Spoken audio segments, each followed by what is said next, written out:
En 1785, l'Écossais James Watt enregistrait sous le numéro 1306 un brevet d'invention intitulé « Machine à énergie universelle ».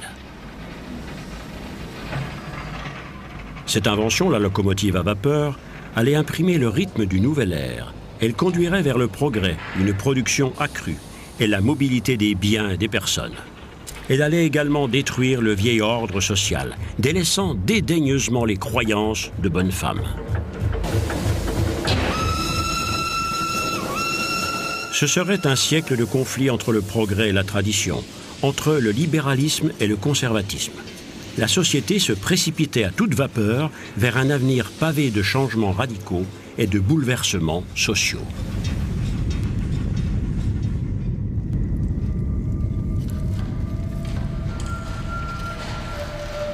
Ce siècle verrait la naissance d'une nouvelle classe, celle des ouvriers d'usine. De plus en plus d'individus se déplaçaient des campagnes vers les centres industriels pour chercher du travail, n'y trouvant souvent que la pauvreté et le chagrin. L'Église se sentait menacée par ces bouleversements sociaux et se rapprochait de plus en plus des intérêts des classes dirigeantes. Était-ce la réponse à apporter aux problèmes sociaux? La croix n'était-elle pas pour l'ouvrier plus un fardeau qu'un réconfort?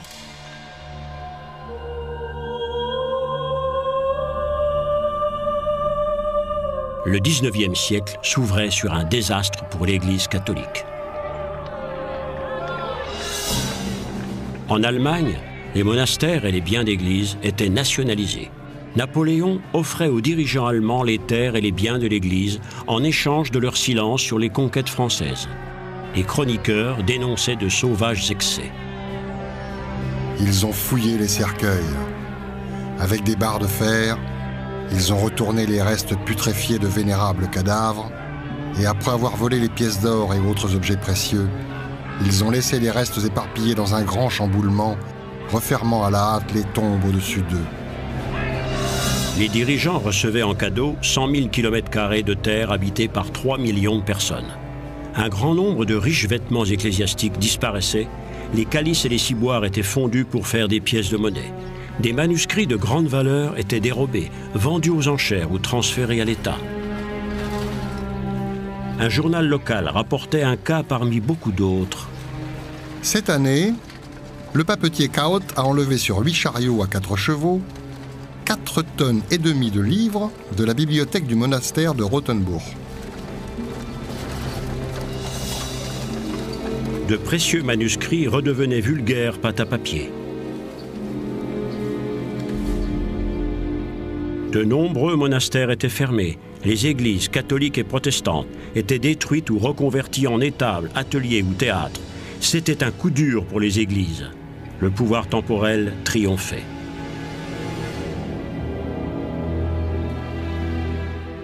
Le 2 décembre 1804, le pape humilié regardait impuissant Napoléon se coiffer lui-même de la couronne de laurier en or massif. Pour cela, il n'avait désormais plus besoin de l'Église. Napoléon ordonnait, le pape devait écouter. Pie VII allait même devoir supporter l'affront de se voir retenu prisonnier par Napoléon. Ce n'est que beaucoup plus tard, quand Napoléon allait perdre de son pouvoir, que le pape pourrait rentrer à Rome. Aujourd'hui, la cité du Vatican est la plus petite nation du monde. À Vienne, après la défaite de Napoléon, M. de Talleyrand faisait courtoisement danser l'aristocratie européenne venue au Congrès traiter de la réorganisation de l'Europe et de la réconciliation avec l'Église. La noblesse avait besoin de l'Église pour légitimer son pouvoir de par la grâce de Dieu.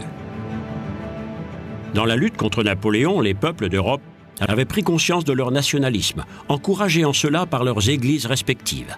Alors que le boom technologique révolutionnait la société, les gens exigeaient maintenant de participer au gouvernement en paiement de l'alliance, du sceptre et de la croix.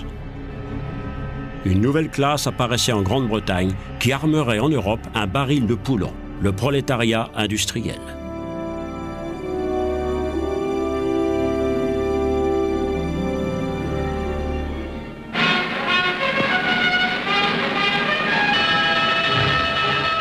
En 1830, la première ligne de chemin de fer était inaugurée en Angleterre. Elle reliait le centre textile de Manchester avec le port de Liverpool. Même si beaucoup croyaient dans un premier temps que des vitesses de plus de 30 km/h pouvaient être dangereuses pour la santé, les spéculateurs investissaient rapidement leur argent dans ces nouveaux moyens de transport. Symbole de progrès pour certains, le chemin de fer était pour d'autres une machine infernale, incarnation de l'Antéchrist.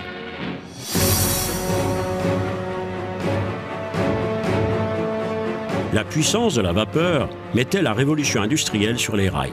Elle apportait une plus grande mobilité et permettait la mécanisation efficace du processus de production. Dans un premier temps, nombreux étaient ceux qui croyaient à l'utilité de passer d'une société agraire à une société industrielle. La pauvreté massive régnant en Europe régressait et le revenu par habitant montait légèrement. Le chemin de fer exigeait l'extraction d'énormes quantités de charbon et de minerais et favorisait l'explosion du commerce mondial.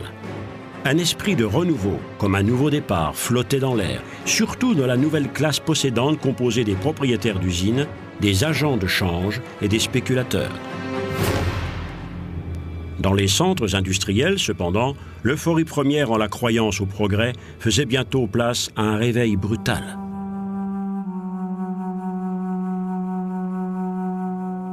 La suppression des droits de douane et la rapidité des échanges entraînaient une compétition accrue et la pression sur les prix.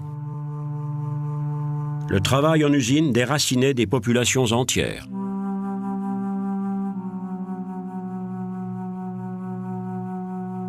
La migration vers les villes industrielles et l'explosion démographique créaient une énorme vague de misère.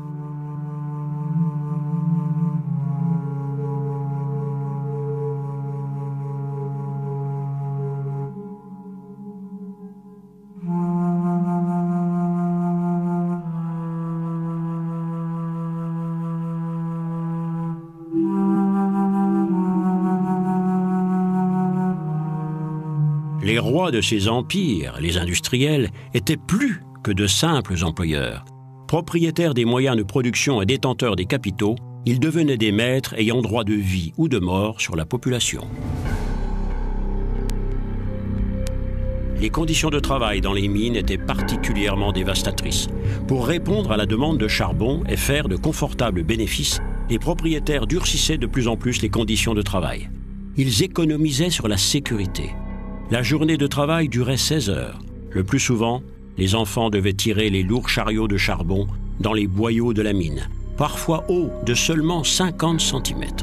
À Leeds, dans le comté du Yorkshire en Angleterre, l'espérance de vie moyenne d'un ouvrier était de 19 ans.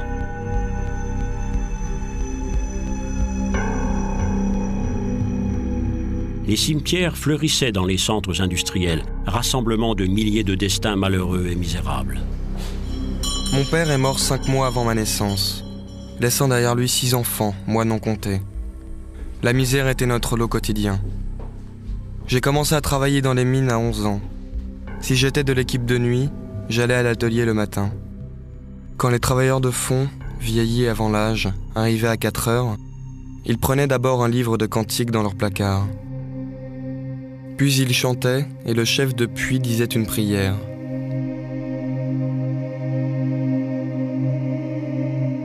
Une fois toutes les lampes allumées, ils descendaient l'un derrière l'autre le chemin en pente raide. Combien de fois je suis resté là, debout, à regarder la lueur de leurs lampes disparaître graduellement en enfer. De temps en temps, on sortait quelques morts, tués par un effondrement ou par un coup de grisou. On les allongeait sur la table dans la salle commune. Puis arrivaient leurs femmes et leurs enfants.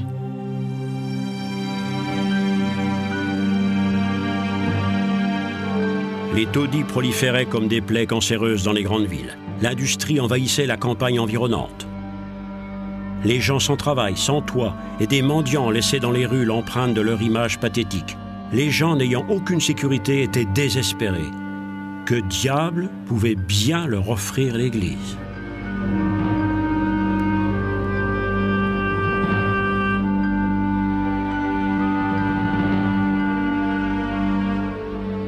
Telles les flèches des nouvelles cathédrales du progrès, les cheminées d'usines crachaient leur lourde fumée vers le ciel.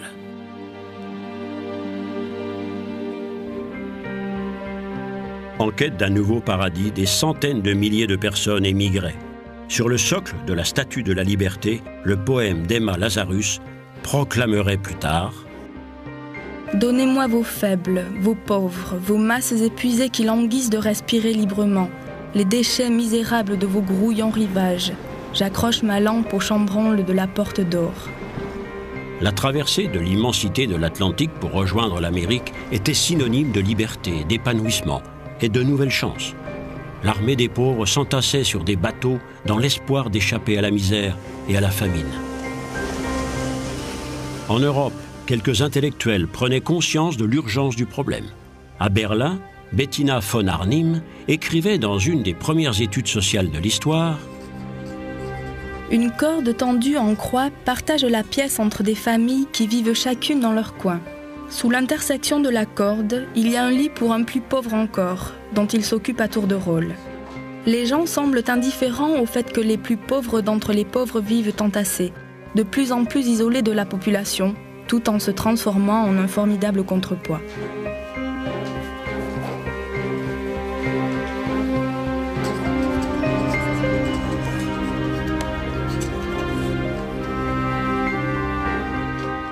L'Église, comme les gouvernements, allait totalement manquer d'esprit visionnaire pour adoucir la misère sociale. Aucune réaction, aucun programme, aucune intervention. La pauvreté n'était pas reconnue comme un problème de structure sociale, mais plutôt comme l'échec d'individus incapables de prendre leur vie en main. L'idéal de Jésus, dépouillé de tout, était improprement dévoyé pour conforter les pauvres dans leur misère.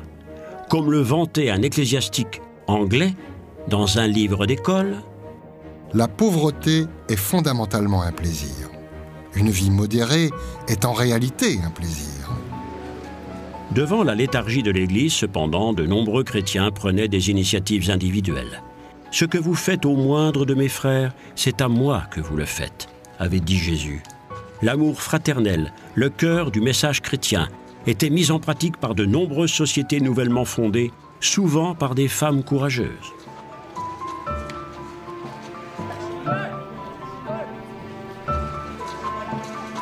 À Cologne, Adolphe Kolping fondait la Société des travailleurs journaliers. Non loin de là, à Kaiserswerth, l'Institut éducatif des infirmières protestantes prenait forme sous la direction de Theodor Fliedner. En Angleterre, berceau du capitalisme, William Booth forgeait les armes de l'armée du salut. Des adolescents par milliers, certains encore des enfants, sans foyer, sans ressources, erraient dans les rues des grandes villes. En 1833, l'enseignant et théologien protestant Johann Heinrich Vichern fondait la maison Raue où il pourrait trouver refuge. Vichern professionnalisait le travail social et initiait l'impulsion d'une législation sociale. Il remplissait sa mission dans les taudis urbains et dénonçait la misère de la rue dans ses sermons. À la maison Raue, il offrait aux individus les plus nécessiteux une éducation et une famille de remplacement.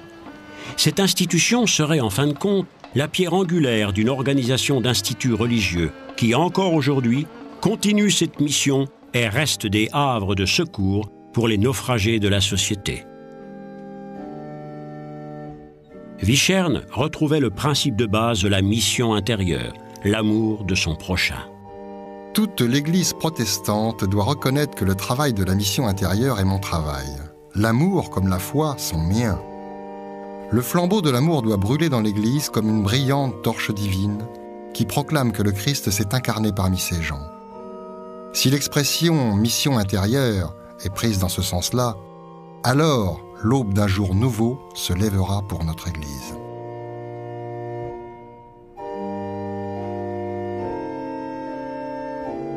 Les rêves d'un nouveau christianisme, y compris la maison Raue, n'étaient rien qu'une goutte de compassion dans un océan de désespoir. L'ordre social lui-même n'était pas mis en cause. Vichern tentait de réparer, mais il ne se révoltait pas contre ces conditions d'exploitation de l'individu. Les frères indigents ne restaient que des cas sociaux, jamais impliqués dans la création de nouvelles structures. Vichern échouait à convertir les prolétaires au christianisme. Cependant, le message chrétien se développait dans des mouvements de renouveau, attirant de plus en plus de fidèles. Les églises congrégationalistes libres. Au XIXe siècle, on appelait généralement méthodistes tous les groupes chrétiens qui adoptaient, loin de la rigidité des églises officielles, une autre méthode de pratique de la piété. La foi y était vécue comme une expérience joyeuse, émotionnelle.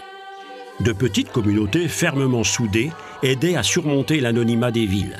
La vie quotidienne, organisée selon de stricts principes chrétiens très ordonnés, fournissait un solide point d'appui.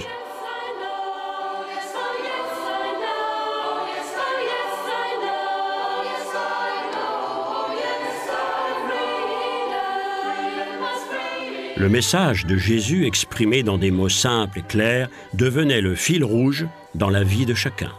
C'était une nouvelle tentative de retrouver les origines de la sensibilité religieuse et se libérer des lourdeurs héritées de siècles de tradition, l'esprit même de la foi chrétienne.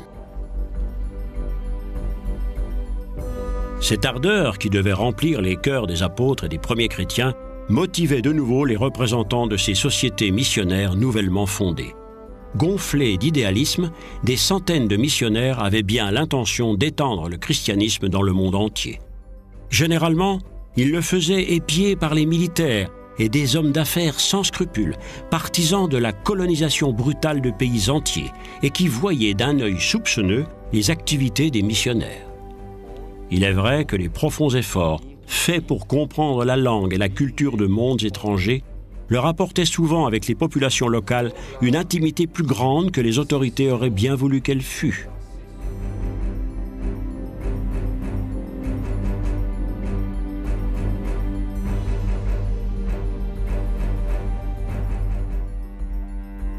Cependant, au regard de la situation sociale dévastatrice en Europe, des voix de plus en plus critiques s'élevaient dans leurs propres rangs. Comme le clamait un prédicateur excédé d'une banlieue pauvre de Londres, « L'Église connaît certainement mieux les conditions de vie des Noirs en Afrique que celles épouvantables dans lesquelles les gens vivent ici. » De nouvelles idées révolutionnaires mûrissaient hors le sein de l'Église. En 1842, à Manchester, Friedrich Engels entrait pour la première fois dans une filiale de l'usine paternelle. Pendant 2 longues années, ce diplômé de l'école de commerce voyait de ses propres yeux ce que voulait vraiment dire la misère des ouvriers. Il en faisait des récits épouvantables. Pendant 12 longues heures, l'horrible tintamarre des roues de la machine cliquait aux oreilles de l'adolescent. Il n'entend rien d'autre, ne voit rien d'autre. Une année plus tard, le rouge a disparu à jamais de ses joues. Une année de plus, et il est gros buveur. Bientôt, il devient muet, totalement apathique. Il est devenu plus une machine qu'un homme. Née de la misère, la résistance commençait à se faire jour. Des révoltes éclataient localement. Dans la ville de Peterswaldau, en Silésie, les tisserands forçaient les entrepôts du propriétaire de l'usine. Le chemin de fer apportait la troupe chargée de mater les rebelles à coups de matraque. Les responsables gouvernementaux faisaient preuve d'une sévérité impitoyable. Les ouvriers opposaient une résistance farouche, aidés de leurs femmes et de leurs enfants. Des jets de pierre partaient vers la troupe qui répondait par des salves d'artillerie. Personne ne connaît le nombre de victimes des 2 côtés, écrivait le Breslauer Zeitung le 8 juin 1844. La rébellion des tisserands ne serait pas le seul cri de désespoir de gens exploités et affamés, mais tous finissaient sous le feu des canons du pouvoir.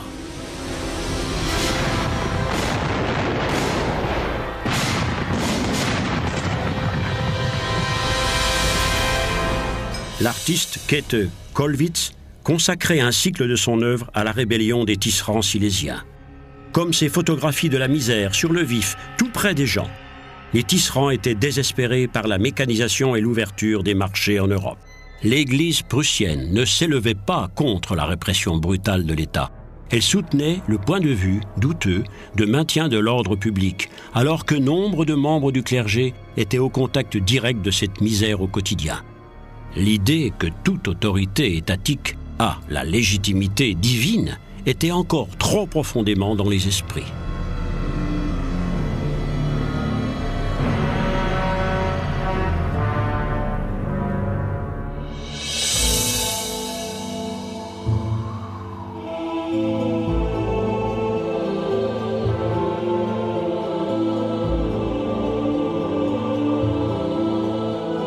Le message de Jésus, le message d'amour, allait-il, 18 siècles après sa mort, se révéler un idéal inaccessible?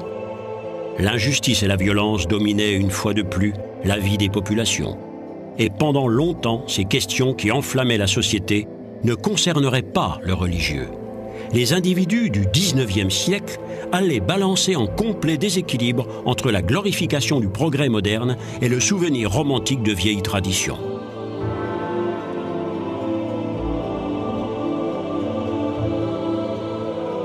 Le progrès et la réaction, une nouvelle façon de penser et les vieilles traditions de la foi se retrouvaient face à face, hostiles, irréconciliables.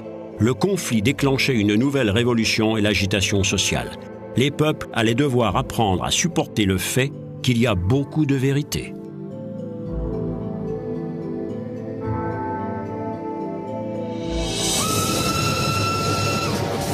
L'année 1848 allait exploser comme une chaudière à vapeur en surpression. Partout en Europe, des groupes de révolutionnaires jetaient des barricades sur les routes et incendiaient des palais. 1848 marquait la naissance de la démocratie sociale.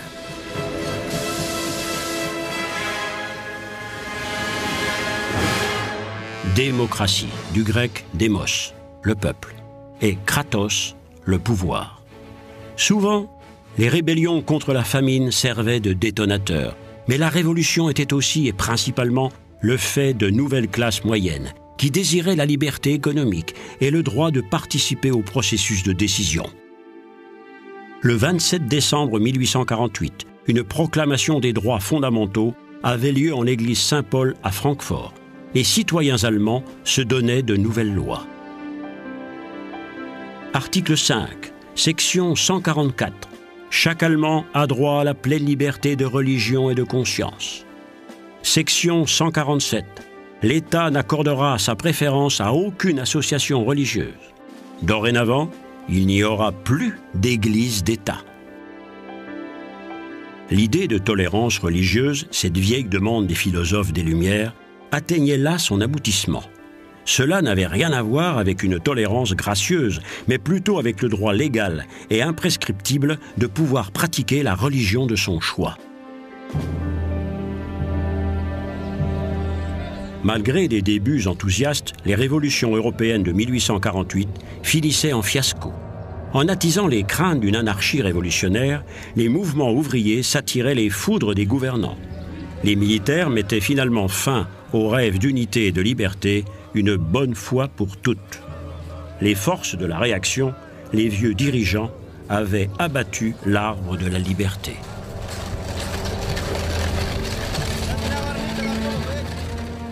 Les réformes sociales étaient passées à la trappe, d'autant plus facilement que les affaires n'avaient jamais été aussi bonnes. Les classes dirigeantes découvraient et n'oublieraient dorénavant jamais que la liberté économique refroidit considérablement l'intérêt des peuples pour les questions politiques.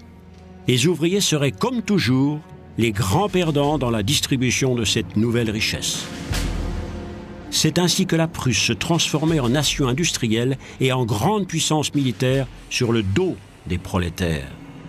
Les églises protestantes devenaient de plus en plus des églises d'État et cautionnaient les décisions politiques par la grâce de Dieu.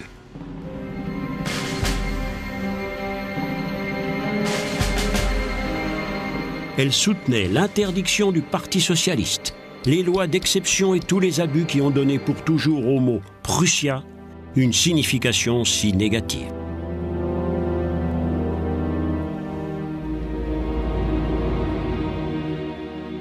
À Berlin, l'église dédiée à l'empereur Guillaume est le parfait symbole d'un État policier à splendeur impériale combiné à la foi chrétienne. L'histoire du monde allait maintenant être déterminée par un nouveau Dieu, l'argent, et par ses prêtres, les banquiers. Heinrich Heine décrivait ainsi une visite dans l'établissement de James de Rothschild à Paris. Un frisson de révérence saisit nombre de personnes s'approchant de la porte de son bureau. Alors qu'un domestique en livrée traversait le couloir portant son pot de chambre, un spéculateur de la bourse saluait de son chapeau ce puissant personnage. Nous pouvons voir ici combien petit est l'homme et combien Dieu est grand. Car l'argent est le Dieu de notre temps, et Rothschild est son prophète.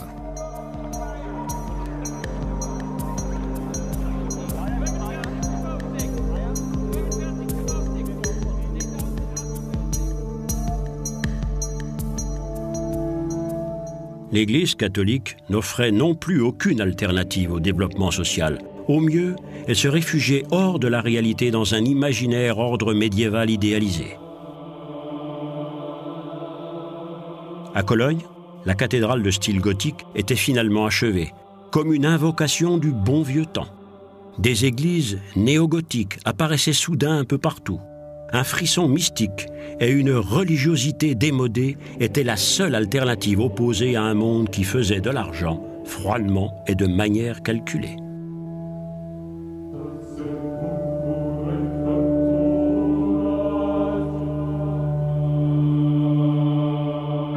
Les églises chrétiennes avaient depuis longtemps perdu un grand nombre d'adeptes devant les promesses de l'ère moderne.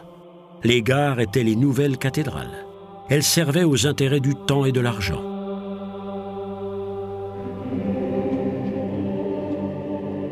Le monopole chrétien sur l'interprétation du monde avait disparu. La mode était au départ vers un monde sans Dieu, un monde entièrement modelé par la science et la technologie.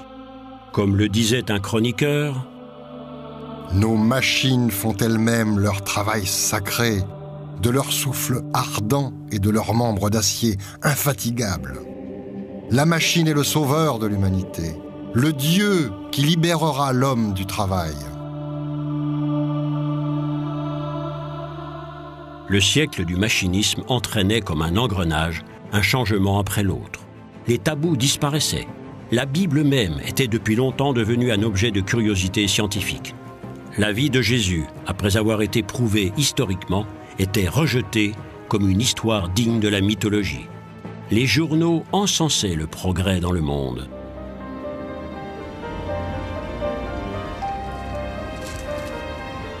En 1869, Wilhelm Emanuel Freiherr von Ketteler, évêque de Mayence, prenait le chemin de Rome pour suivre le premier concile du Vatican.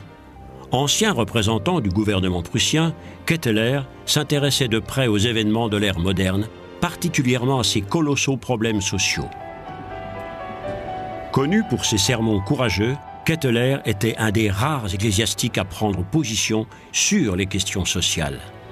Celui qui ne réussit pas à comprendre le problème social ne peut déchiffrer ni le présent ni l'avenir. Ketteler lisait Marx et Engels, les auteurs du manifeste communiste, et exigeait l'engagement de l'Église dans les affaires sociopolitiques. Sa vision était celle de la liberté d'association, de la liberté syndicale, du droit de grève et de la participation aux bénéfices pour les ouvriers. Ketteler notait « Un Rothschild qui laisse à ses enfants 1,7 milliard de francs est ainsi le réel produit de la tendance de notre économie nationale. La communauté des hommes est détruite, et à sa place, nous trouvons la communauté de l'argent dans sa plus affreuse monstruosité. Il en résulte partout où les conditions peuvent agir sans limite, la situation la plus épouvantable pour les ouvriers. » Ketteler était choqué du rejet croissant de l'Église de la part des ouvriers. Il souffrait de la passivité des évêques et espérait pouvoir amener l'Église à prendre position sur les questions sociales au cours du premier concile au Vatican. Pour Ketteler, cet espoir allait se transformer en cauchemar.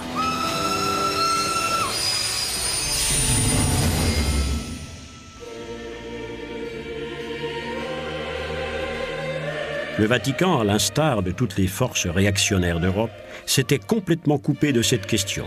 Il s'était isolé du monde moderne et de ses problèmes. La rumeur voulait que l'Église ait même interdit la construction de lignes de chemin de fer et l'introduction des lampes à gaz. La science était toujours considérée ici comme un ennemi démoniaque. Pour de nombreuses personnes, l'élection de Pie IX était porteuse de grandes aspirations.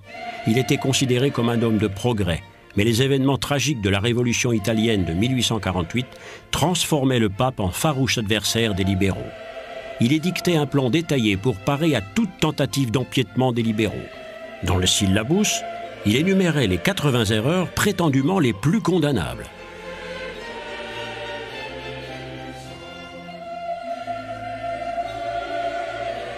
Le pape Pie IX s'opposait à la liberté de choix religieux. Il était contre la séparation de l'Église et de l'État. contre la confiscation du pouvoir temporel par l'Église et contre toute forme de dialogue avec la culture moderne. Ce pape allait être à l'origine d'un formidable recul. Le 8 décembre 1869 s'ouvrait le premier concile du Vatican. Les images de Vatican II, un siècle plus tard, donnent une idée de la splendeur et de la pompe exhibée par l'Église et dont Ketteler était alors témoin.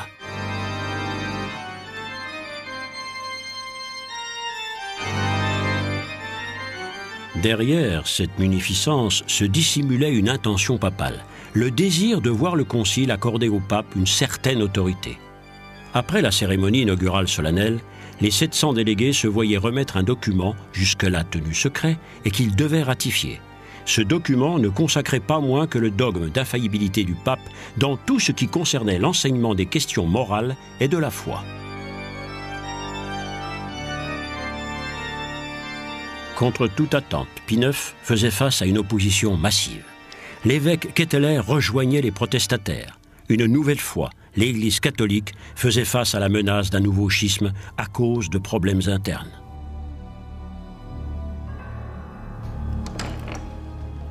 Le pape utilisait tous les moyens pour mettre fin à ce mouvement d'opposition. Sa police secrète espionnait les évêques, fouillait dans leurs chambres.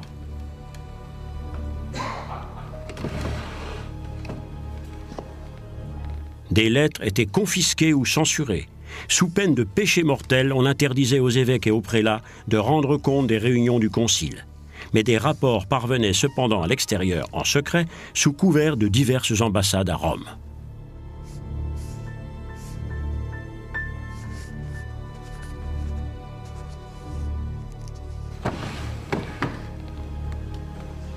La résistance prenait forme, particulièrement à Munich. Ignaz von Döllinger, prévôt de l'église théatineur et professeur d'université, rassemblait les rapports confidentiels et écrivait des articles acérés sur ce qu'il appelait le concile des flagorneurs. Une guerre des médias faisait rage entre les partisans du pape avec le magazine jésuite Civiltà Catholica et le journal allemand Augsburger Allgemeine Zeitung. Plus tard, Döllinger rassemblerait des signatures pour le refus de la reconnaissance du concile, ce qui finalement entraînerait son excommunication. Le paroxysme du conflit avait lieu après le concile quand des croyants se baptisant les vieux catholiques s'opposaient au rejet du concile par l'Église. Le pape qualifiait ses adversaires d'ânes, de traîtres et de sectaires. Au cours d'audiences privées, il les menaçait de graves sanctions pour les forcer d'abjurer. Les évêques de l'opposition, qui représentaient une grande partie de la chrétienté catholique à Rome, étaient en désarroi. Comme beaucoup d'autres évêques, Ketteler savait que le danger d'un schisme menaçait l'Église. 3 jours avant le vote final, l'évêque de Mayence se jetait aux pieds du pape. Mais le pape restait de marbre et exigeait une reddition sans condition. Déçus et humiliés, 60 évêques quittaient le concile pour éviter de devoir voter contre le pape et courir ainsi le risque de couper l'Église en deux.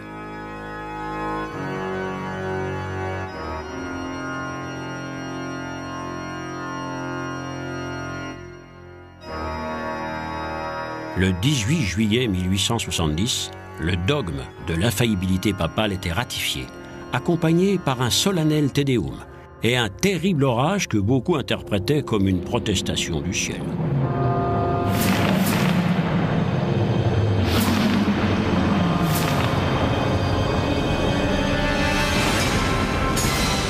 L'explosion de la guerre franco-allemande et l'occupation des États ecclésiastiques par des troupes italiennes mettaient prématurément fin au concile. Le Vatican devenait le défenseur de la vieille tradition, une forteresse assiégée par un monde en plein bouleversement. En Allemagne, un combat sans merci commençait entre le pape et Bismarck. Bismarck voulait mettre fin à l'influence du pape et à celle du parti catholique centriste en Prusse protestante.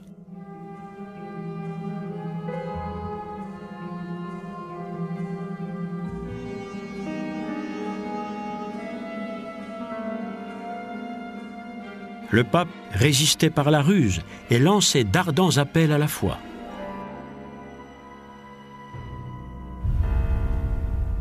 le catholicisme politique, comme le proclamait le pape à l'Église tout entière, provoquait la colère de la classe moyenne libérale.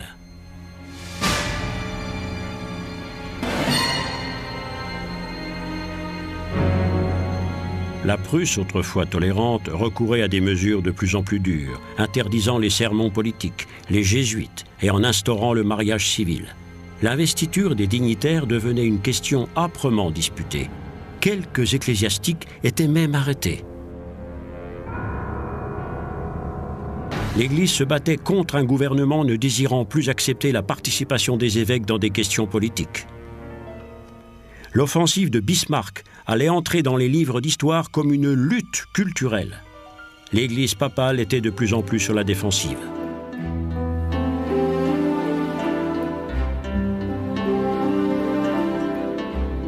Finalement, l'enseignement échappait à la mainmise de l'Église.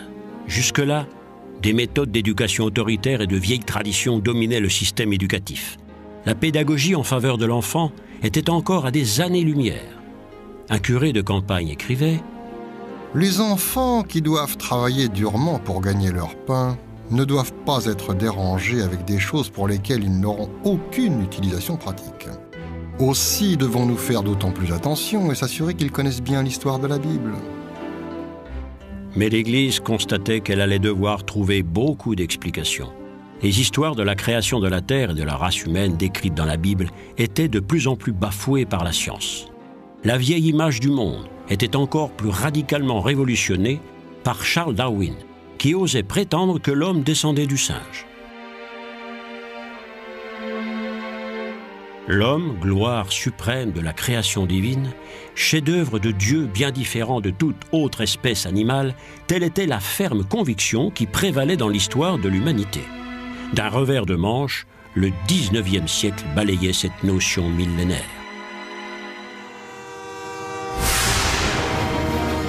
Mais les systèmes de transport modernes permettaient aussi de se rendre en pèlerinage.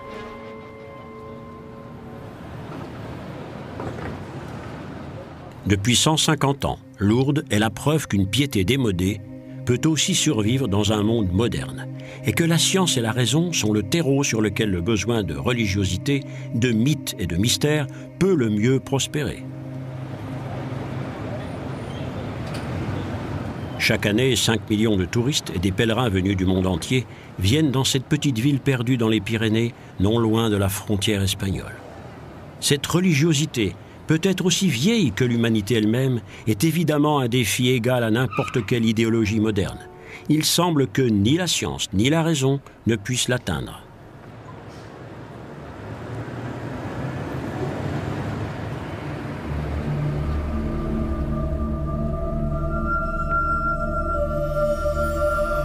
Le 11 février 1858, une jeune bergère de 14 ans nommée Bernadette Soubirous ramassait du bois mort sur les rives du Gave.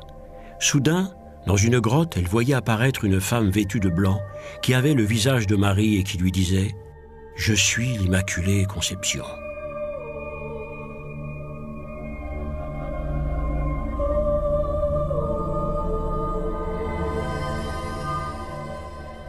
Cette apparition a fait la fortune de la ville devenue le centre de la croyance au miracle, un juteux marché du religieux.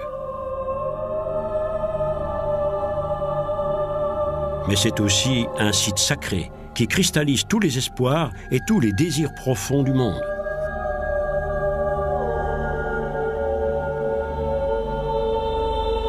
Plus de 6000 miraculés ont été recensés par le bureau médical de Lourdes au cours du XXe siècle. En tout, seuls 65 cas de guérison ayant subi les examens minutieux des instances médicales catholiques ont été déclarés miraculeux.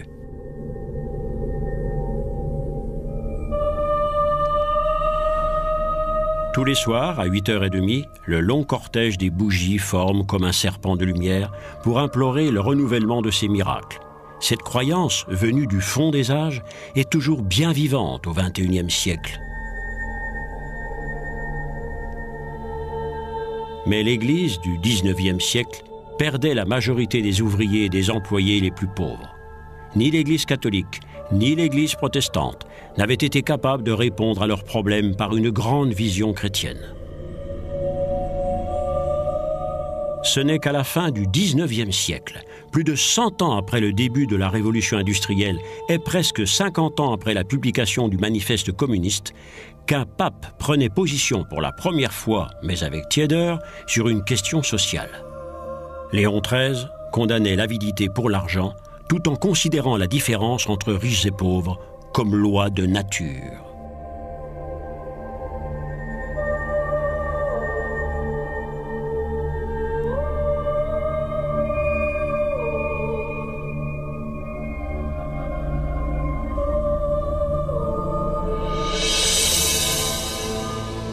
Au XIXe siècle, le christianisme avait cheminé, tiraillé entre deux opposés, entre le renouvellement d'une vieille tradition de croyance et l'abandon de toute religion et croyance.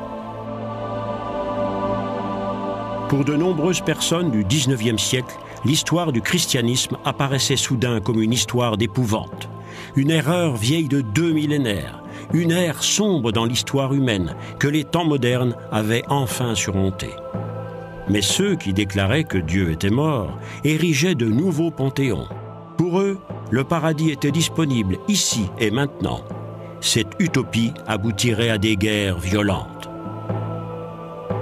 Les chrétiens de l'ère moderne venaient de passer par une crise religieuse telle que l'histoire de l'Église n'en avait jamais connue auparavant.